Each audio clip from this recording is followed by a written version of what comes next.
Bueno, comenzamos con la clase del cielo y el infierno, la justicia divina según el espiritismo. En esta segunda parte estamos con el capítulo que nos va a hablar de las expiaciones terrenales. Hoy es nuestra segunda clase. El viernes pasado estuvimos con ese niño número 4, Marcel. Y hoy, bueno, pues vamos a ver vamos a analizar un caso bastante largo. No voy a traerlo entero, voy a hacer un resumen porque si no ocuparía muchísimo, muchísimo tiempo. Bien, Kardec comienza dándonos algunos datos sobre un hombre que se llama Simmel Slidgol. Este hombre era una persona pobre. Aquí he generado una imagen en la que he mezclado muchos elementos de su historia, ¿no? Era una persona pobre de origen israelí que fallece en el mes de mayo de 1865.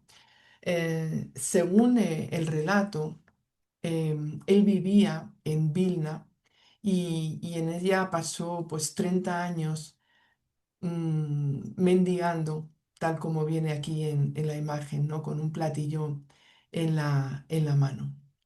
Por lo que yo he podido leer, la ciudad de Vilna, hoy capital de Lituania, en 1835, me he ido 30 años atrás, a partir de la muerte de este hombre, pues Vilna, la ciudad de Vilna, formaba parte del Imperio ruso, funcionando como capital de la gobernación tras las particiones de Polonia.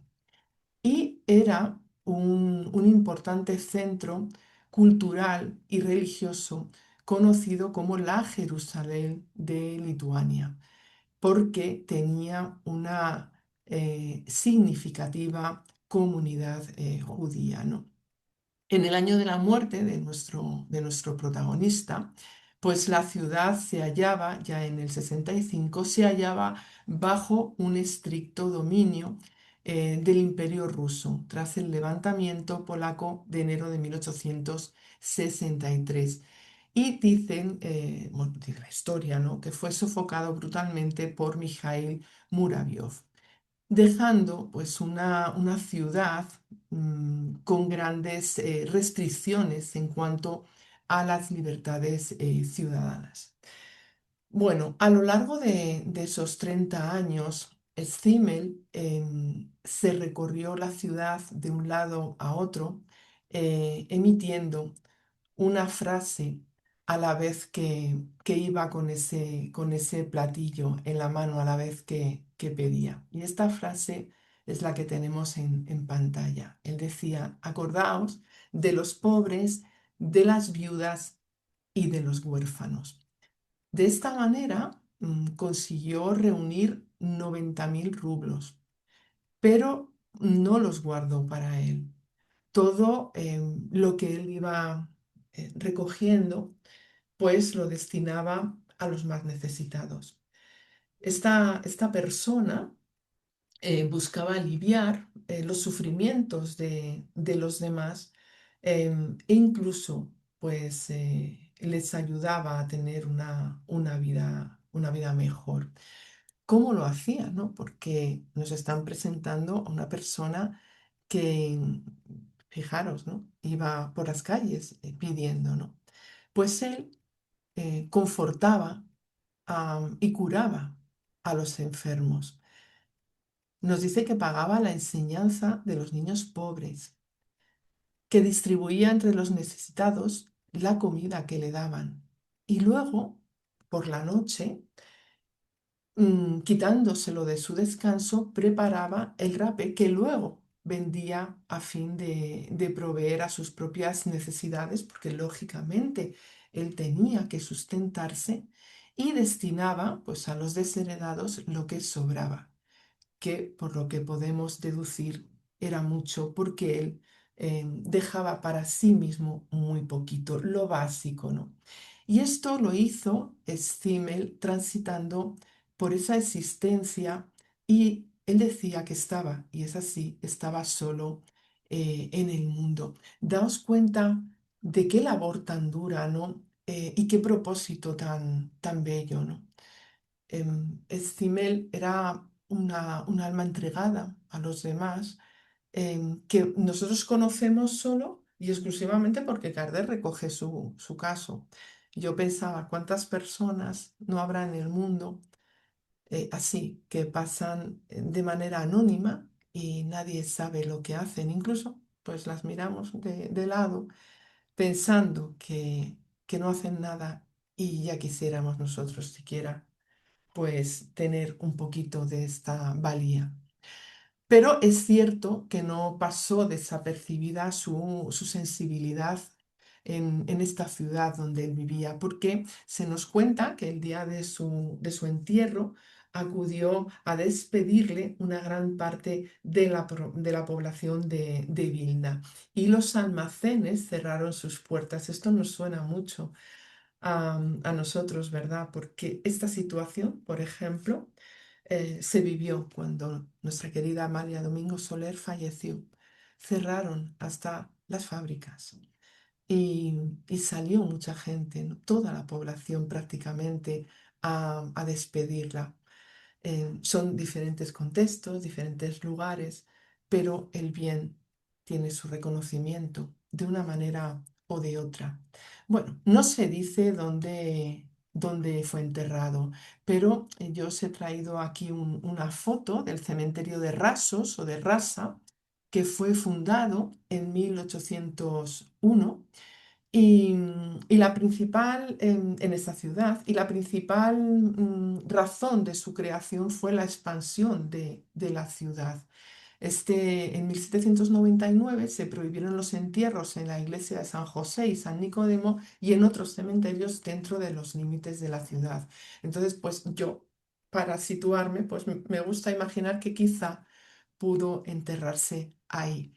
Hoy es un cementerio de gran interés por la historia que alberga y por aquellos que allí yacen e hicieron parte de esa historia. He estado mirando en la web, la verdad es que muy interesante. Se ofrece en la ciudad un recorrido por la parte antigua del cementerio que tiene una pinta fabulosa para todos aquellos que nos gusta, que nos gusta ir a ver estos lugares de descanso, ¿no? Bueno, el caso es que este hombre fue acompañado en su entierro por una gran parte de sus vecinos, de la población, ¿no? Un reconocimiento a aquel que tanto bien había hecho y de una forma humilde, silenciosa, sin ningún ánimo, más que pues enjugar esas lágrimas que veía alrededor y los sufrimientos del prójimo, ¿no? Aquel que buscó saciar la sed y el hambre de los más necesitados, incluso quitándose pues su propia comida. Y a mí me llama mucho la atención, ¿no?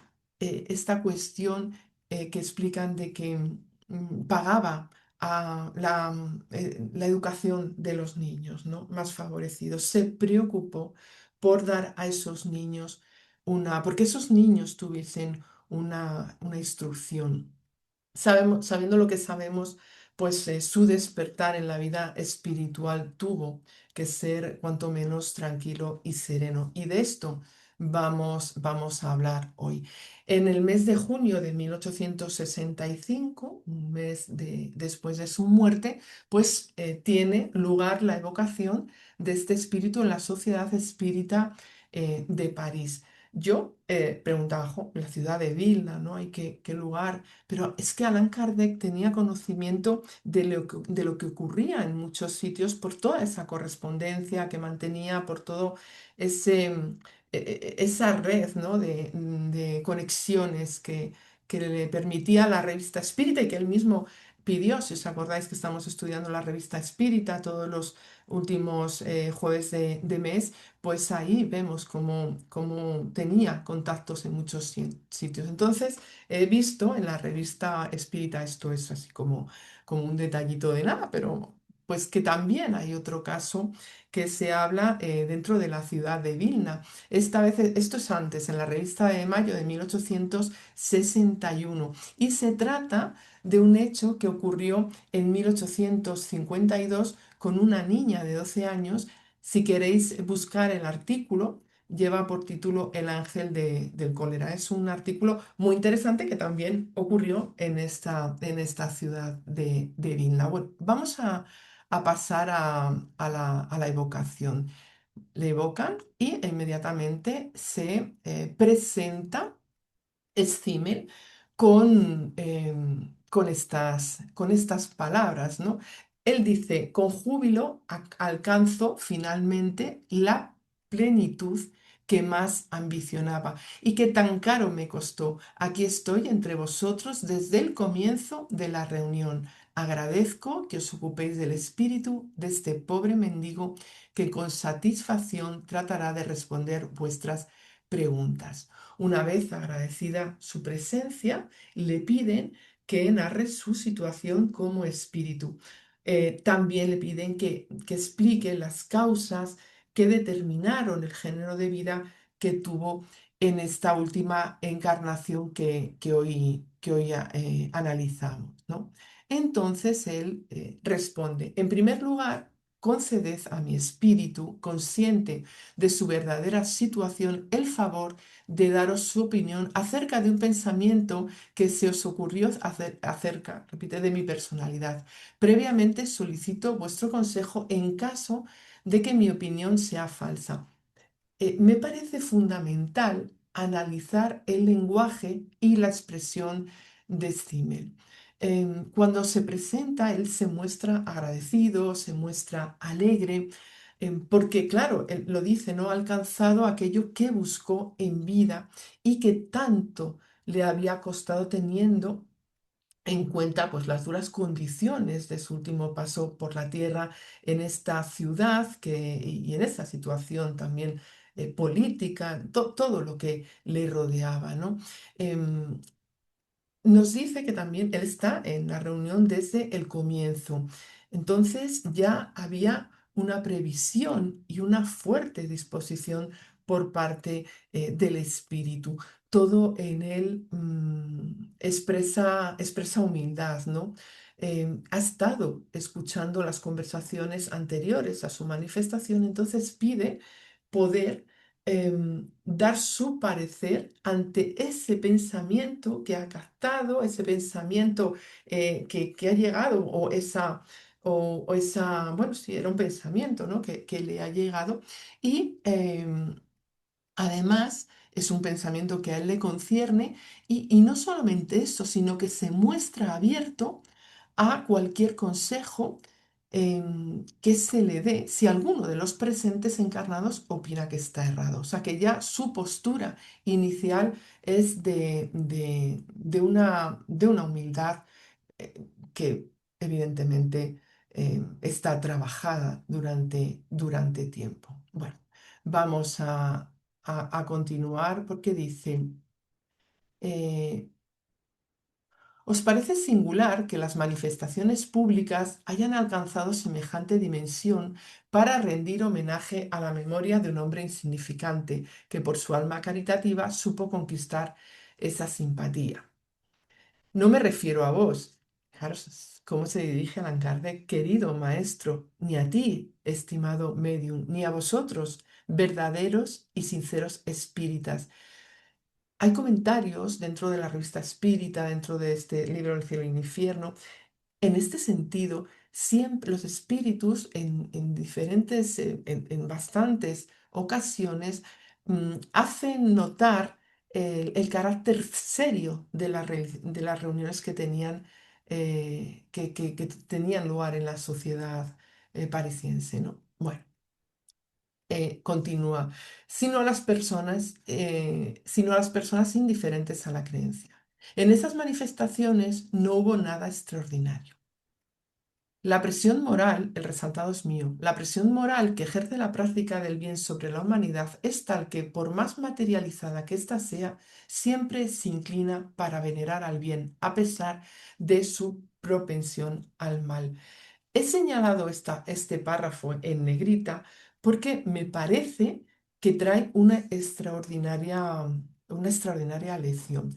Vamos a seguir con las palabras del Espíritu y luego al final voy a retomar estas frases, ¿no? Porque de verdad que son extraordinarias.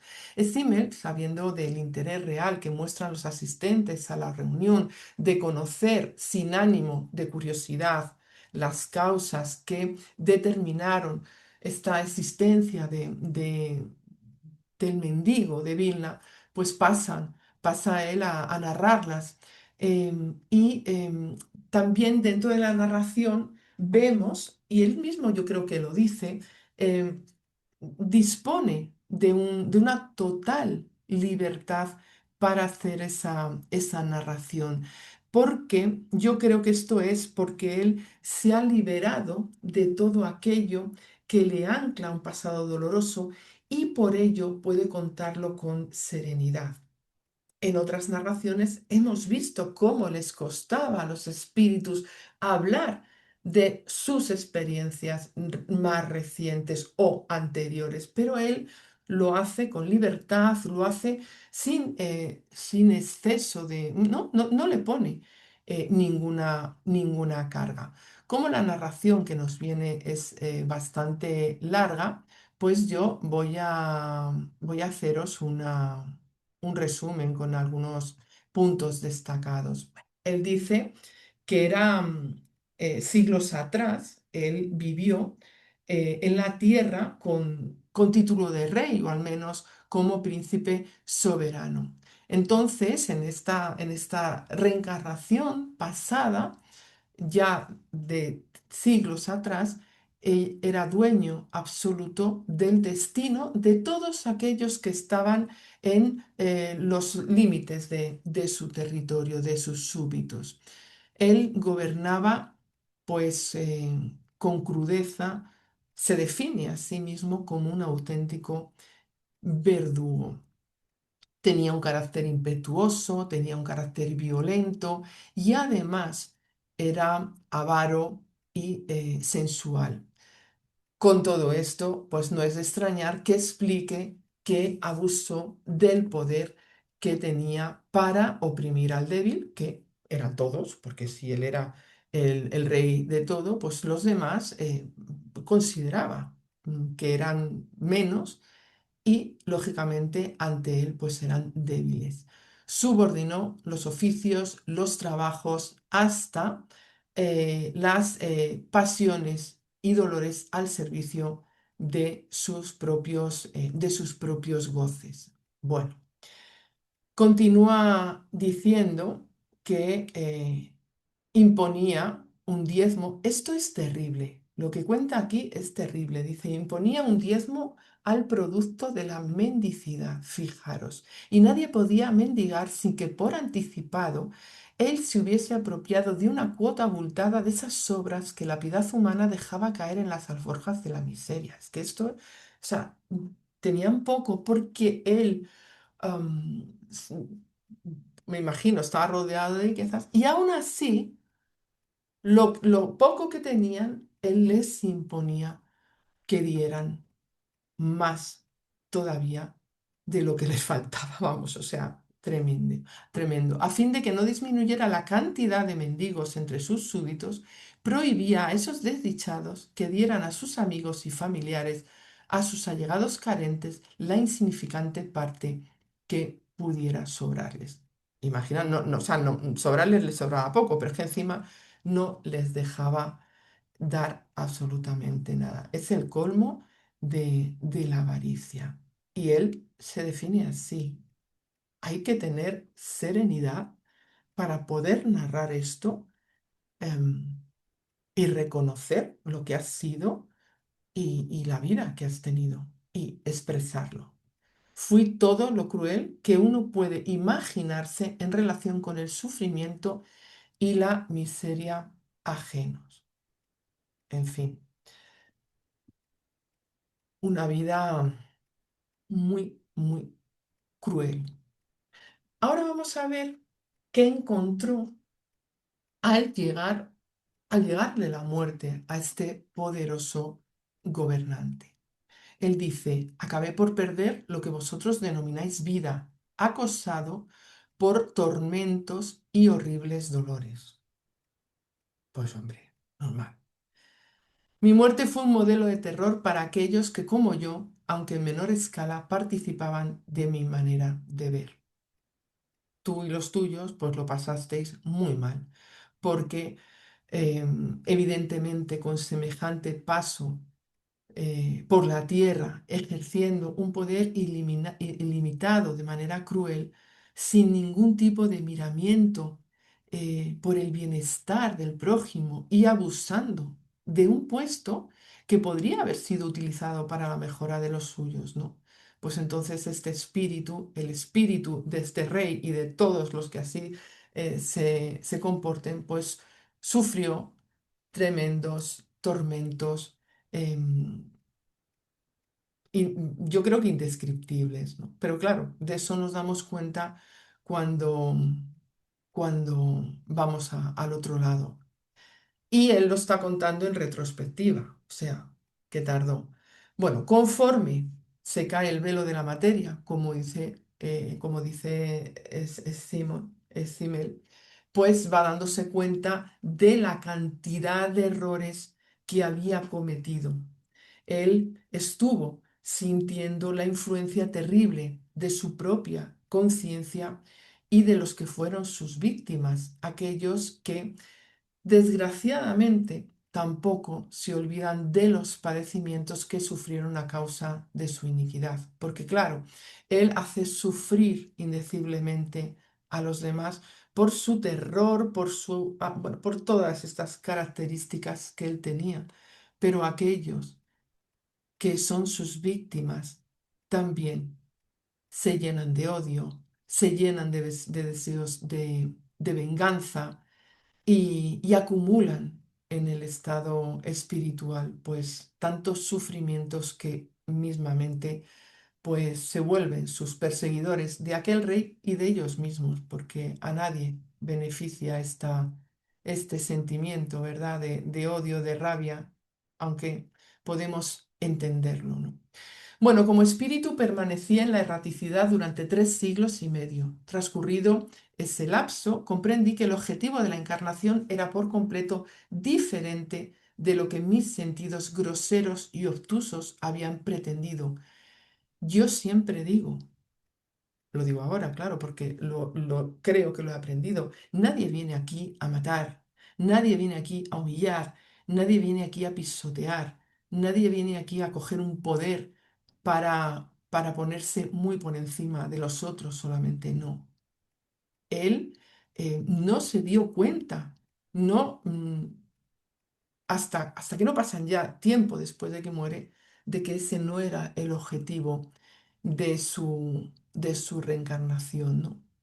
Bueno, lo leo otra vez, que si no me pierdo. Como espíritu permanecí en la articidad durante 3 siglos y medio. Transcurrido ese lapso, comprendí que el objetivo de la encarnación era por completo diferente de lo que mis sentidos groseros y obtusos habían pretendido, de modo que obtuve, a fuerza de plegarias, de resignación y pesares, la anuencia para soportar materialmente los mismos padecimientos que yo había infligido a los demás y más terribles aún.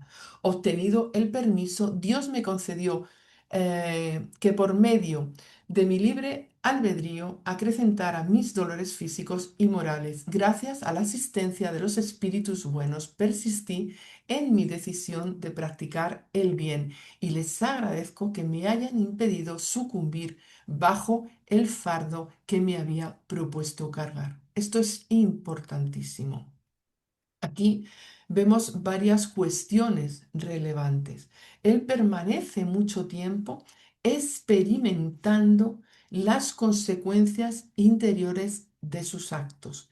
No se da cuenta de un día para otro, no, permanece tiempo experimentando todos estos sufrimientos, todas estas escenas que le ponían delante de la realidad que él había hecho pasar a otros y que tenía él, ¿no?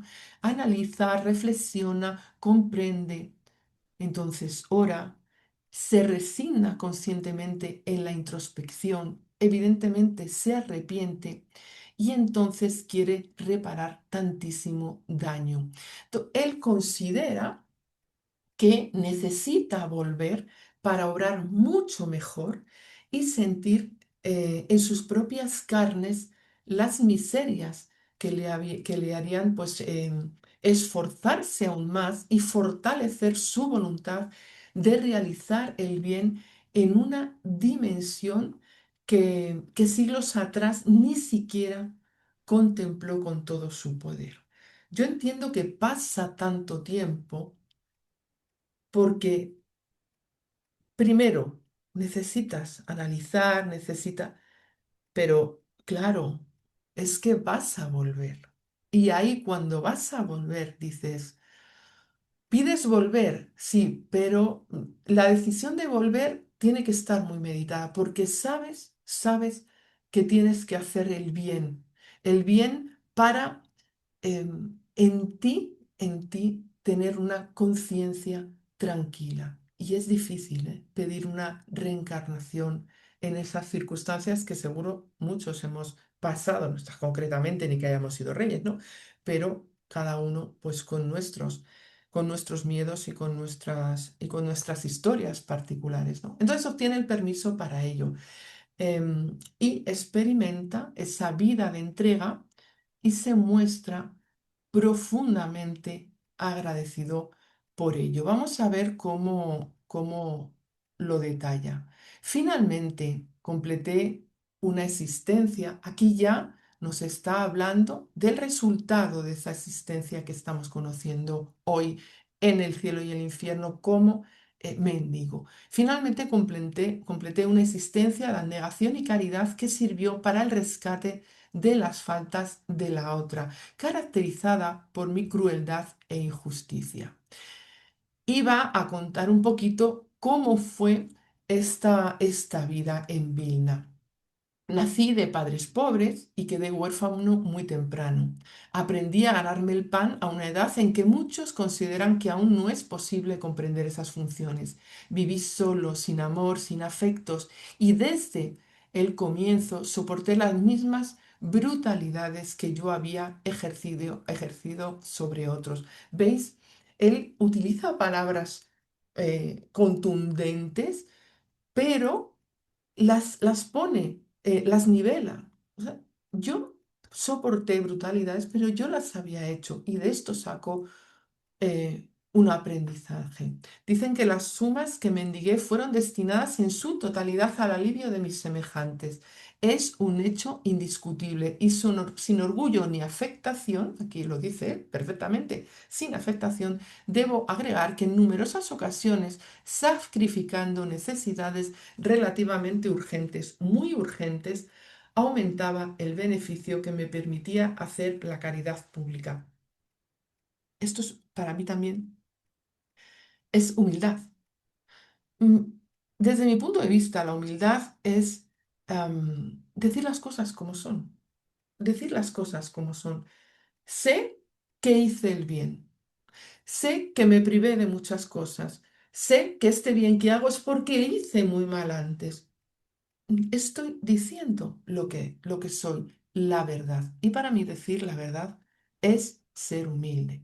Bueno, morí en calma, confiado en la trascendencia de la reparación que llevé a cabo en esa última existencia física y he recibido un premio mucho más importante de lo que podría haber imaginado en mis secretas aspiraciones. Ahora soy dichoso, muy dichoso de poder confirmaros que aquellos que se elevan, también lo pongo en negrita, serán humillados y que todos los que se humillan serán elevados.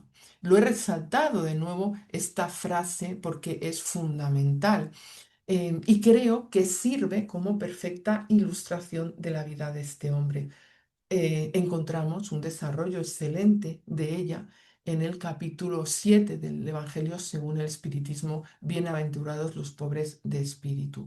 Todo ese capítulo nos, nos puede situar delante de una vida como la de este hombre, ¿no? Bueno, seguidamente se le pide que cuente en qué consistió su expiación en el mundo de los espíritus, cuánto duró y qué fue lo que provocó en él el cambio producido en sus ideas, ¿no? En ese estado errante.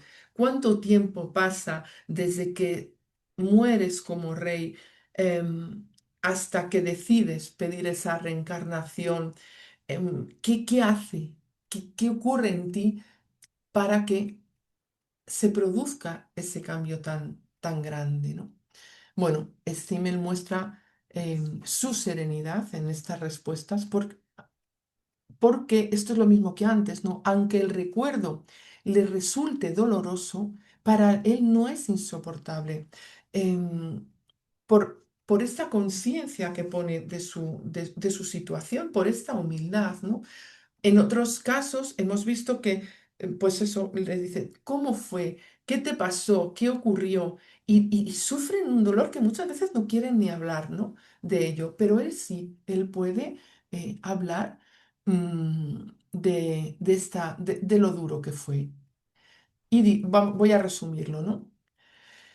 En esa condición de temible verdugo, aniquilador de toda clase de buenos sentimientos, estuvo mucho tiempo sin conseguir desembarazarse de las impresiones que le causaba su cuerpo en descomposición. Él veía, estuvo viendo durante tiempo esos despojos carnales y sufría. Las impresiones físicas las ya no estaban, ¿no? Porque su cuerpo estaba ahí, pero él sentía, porque tenía había hecho un cultivo tan grande de las pasiones que, que era muy difícil desembarazarse de ello. Yo pienso que la crudeza, esas pasiones exacerbadas por ese grandísimo ego, la absoluta insensibilidad, pues le atacaron a sí mismo después de la muerte. Es que esta es la forma, yo creo, de decirlo, ¿no? Bueno, y la consecuencia de todo esto fue un auténtico suplicio para el espíritu.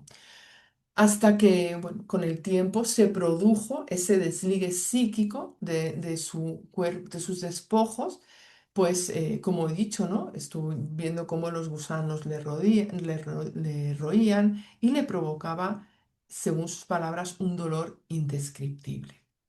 Cuando se liberó de todo ello, dice que no se pasó el sufrimiento, sino que se intensificó aún más si cabe. Claro, ¿por qué? Porque a esos tormentos que parecían físicos le sucedió el sufrimiento moral y este fue de mayor duración. Esto es a lo que yo me refiero cuando digo, Dios mío, cuando tomen conciencia de lo que han hecho o de lo que hemos hecho, ¿no? Pues qué horror, que a mí me da un horror pensarlo, ¿no?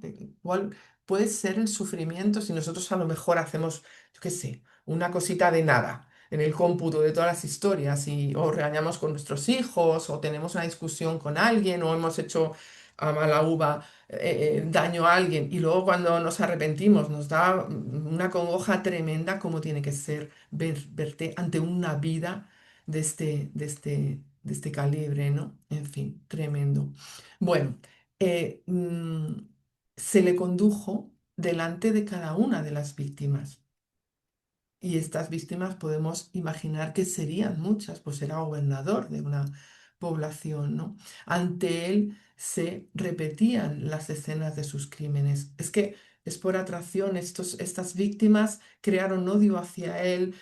Bueno, pues entiendo que no sé si tardarían mucho también en perdonarle. Y al final esas escenas son por pura ley de afinidad, ¿no? O sea, se afina, también afina el odio, afina la venganza, afina todo eso, ¿no? Y así estuvo 2 siglos y medio. Los guías que le amparaban, porque nunca nos falta la ayuda, pues esos guías solicitaron, teniendo en cuenta con el tiempo la comprensión que había tenido de las consecuencias de sus actos pasados, de su arrepentimiento, de su deseo de reparación, pues favorecieron, solicitaron para él esta última reencarnación de la que hoy estamos hablando. Y después de todo esto, de explicar todo esto, le preguntan si ha habido algún motivo en particular por el cual escogiera reencarnar en el ámbito de la religión hebrea. Y él contesta, no fue una elección hecha por mí, sino que yo la acepté a partir de consejo de mis guías. Y da esta explicación, ¿no? La religión hebrea agregaba un motivo más de humillación a mi vida de expiación, puesto que en determinados países la mayoría de los encarnados menosprecia a los judíos y en especial a los judíos que viven en la mendicidad. Un poquito recordando el estudio que he hecho antes, ¿no? de esta ciudad. Por el año 1860, 5 años antes de morir Stimmel, he podido leer cómo la situación de los judíos mendigos en Vilna pues estaba marcada por una pobreza estructural extrema, ¿no? La proporción de comerciantes judíos, sabéis que pueblo judío de por sí no tiene una gran actividad comercial, ¿no? Pues la proporción de comerciantes judíos era alta, pero la mayoría se dedicaba al comercio minorista a pequeña escala. Entonces había mucha competencia y era tan intensa que muchos apenas lograban pues tener una ganancia de 2 a 3 rublos semanales. Este dinero era insuficiente para el sustento básico.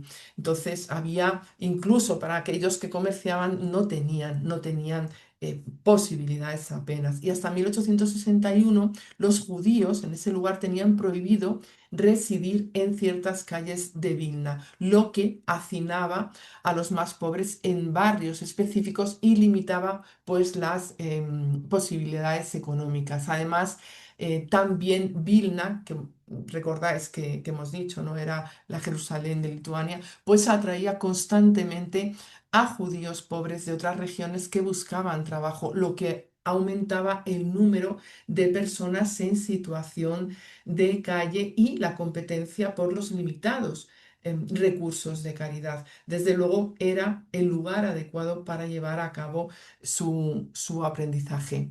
Voy deprisa, que si no. Bueno, para andar un poquito más en la vida de este hombre, le preguntan por detalles tales como a qué edad comenzó a dar cumplimiento a la resolución tomada en espíritu, cómo fue el proceso, tenía alguna intuición del compromiso adquirido. Bueno, su narración es un cúmulo de circunstancias verdaderamente penosas. Ya nos lo ha dicho, padres pobres, inteligentes, pero muy avaros. No tuvo ningún afecto por parte de la madre, a la que pierde muy joven. El padre le abandona por lucro. Los hermanos mayores permanecen absolutamente indiferentes a su aflicción. Luego le acoge un hombre en su casa, también judío, que le enseña a trabajar, pero este hombre no lo hace por caridad, le acoge por es un egoísta y le explota. Consigue luego liberarse y consigue trabajar por su cuenta, pero a él continuamente le está persiguiendo la nostalgia de una madre que se ha ido, un recuerdo de falta de amor, de cuidados. Bueno, al final muere toda la familia y sus hermanos dejan dos huérfanos que él acoge y entonces es cuando se pone a pedir para poder sustentarlos. Pues aún así, estos sobrinos le abandonan y él, bueno, pues les disculpa, ¿no? De alguna manera diciendo que les había faltado también el amor a todos de una madre. Y aquí, pues, él sigue con su narración. Entonces resolví apelar a la caridad en favor de las viudas desventuradas que al no poder alimentar a sus hijos se imponían privaciones que las llevaban a la tumba, legando al mundo pobres huérfanos abandonados cuyo destino era el tormento que yo mismo había soportado. Había cumplido los 30 años cuando desbordante de salud y vigor se me vio mendigar para viudas y huérfanos. Los primeros pasos fueron muy difíciles, pues debí soportar más de una humillación.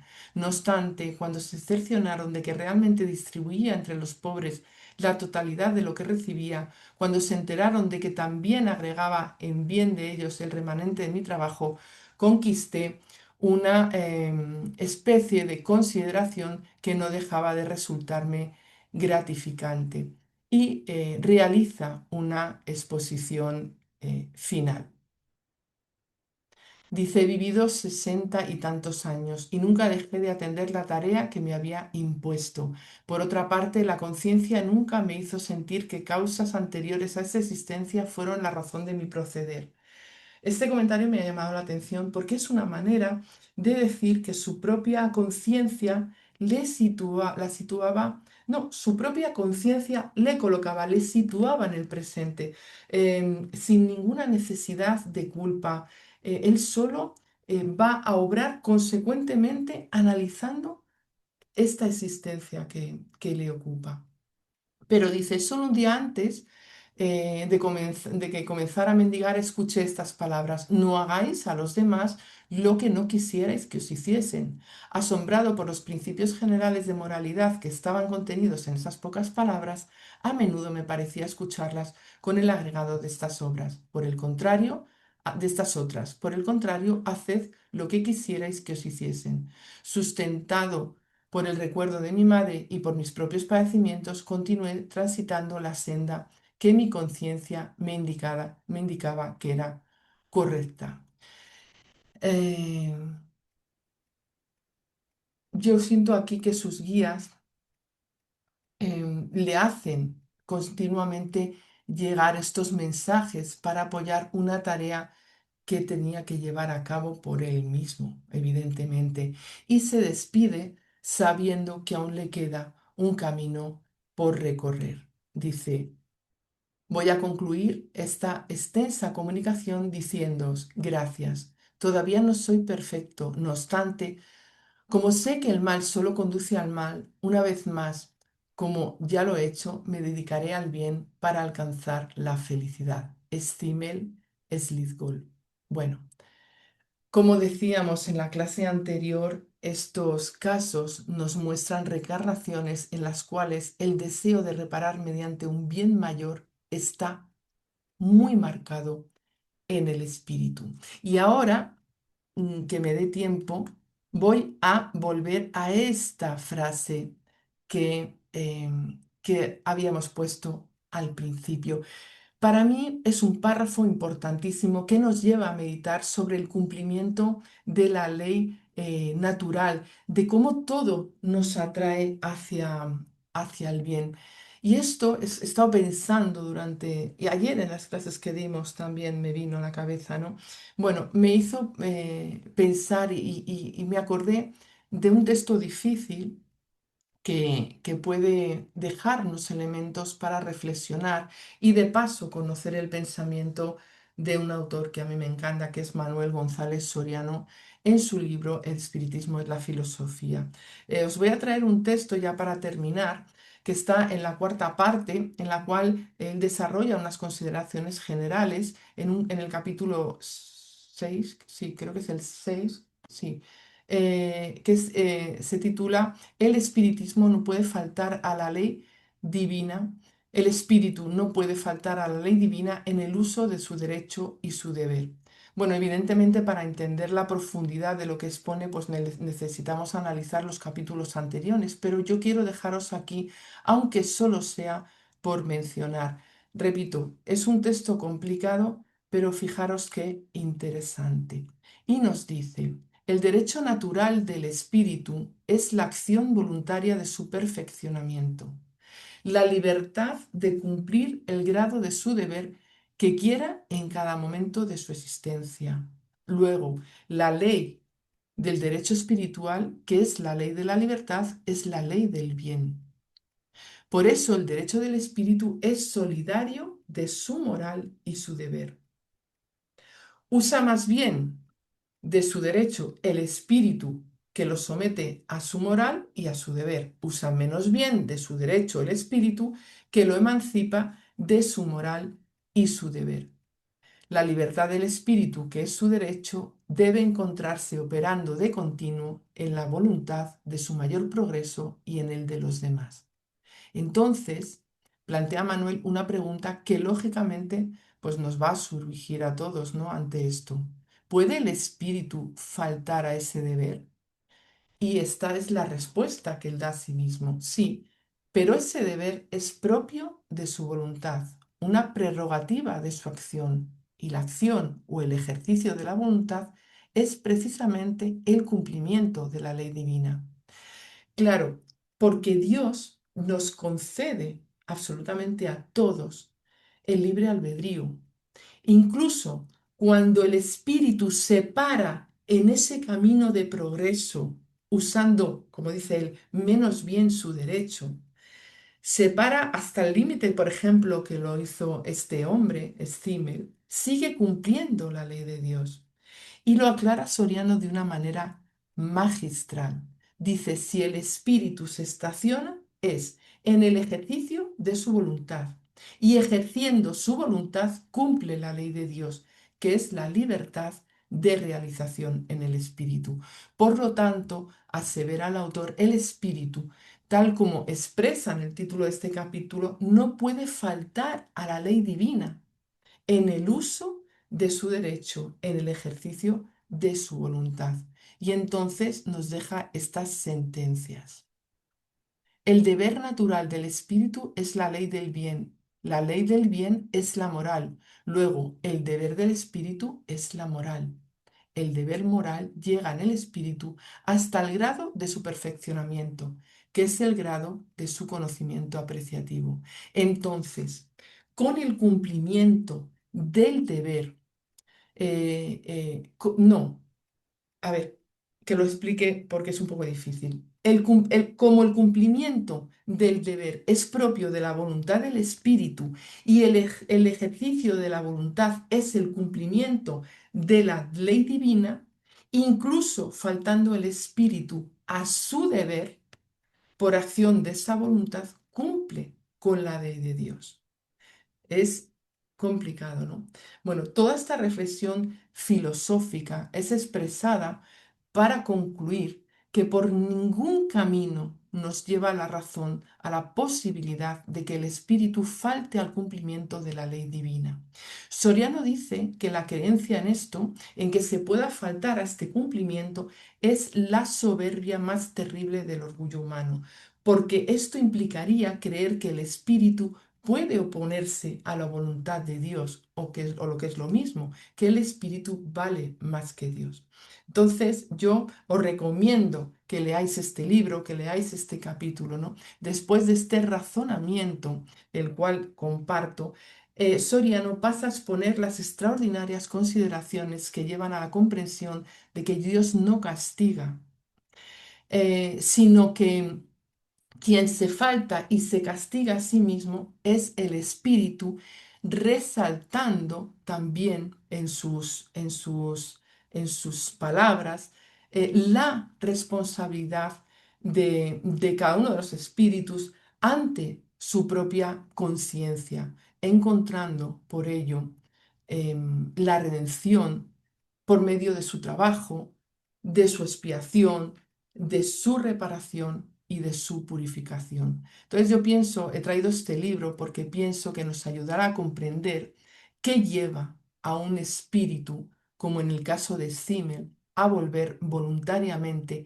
y prestarse a ejercer todo el bien que pueda, aun en los ámbitos más duros, sin jamás abandonar. Nos puede resultar difícil, pero efectivamente dentro de la voluntad de cometer el mal, sigo respetando la ley de Dios, porque Dios quiere que seamos nosotros los que decidamos y seamos capaces luego de ofrecernos para poder rectificar todo aquel daño que hicimos y poder interiorizar todo el bien que podemos llegar a hacer. Bueno, pues muchísimas gracias por escucharme y nada, terminamos hoy con esta clase que al final ha sido bastante larga. Muchas gracias.